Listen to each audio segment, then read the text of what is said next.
Hi, I'm Callum Thompson and I look after the property management department here at Motion Property. As many of you may be aware, the Victorian Residential Tenancies Act has been undergoing one of its biggest reviews in over 20 years, with the majority of reforms to be introduced by the 1st of July 2020.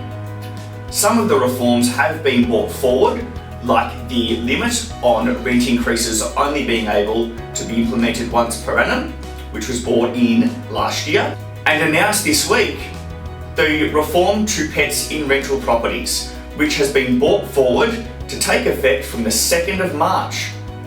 The change will mean that landlords cannot unreasonably refuse a tenant's request to keep a pet in their rental property.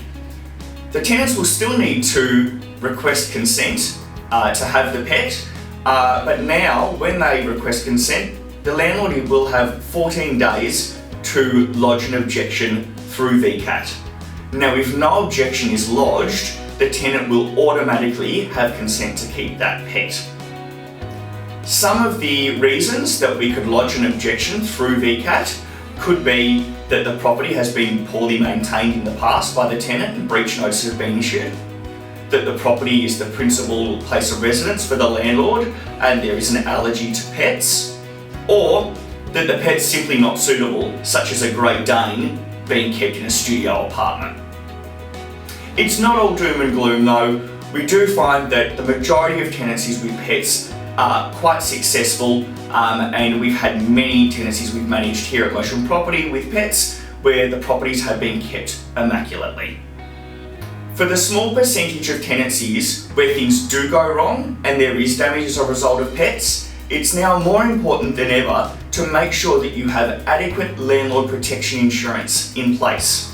Now, those of our landlords who already have policies with Terry Shear and EBM, they do have cover for damage by pets that belong to the tenants. Those that have landlord's insurance through other smaller providers or even through their banks, we strongly encourage you to check your policy to make sure that there is adequate pet cover.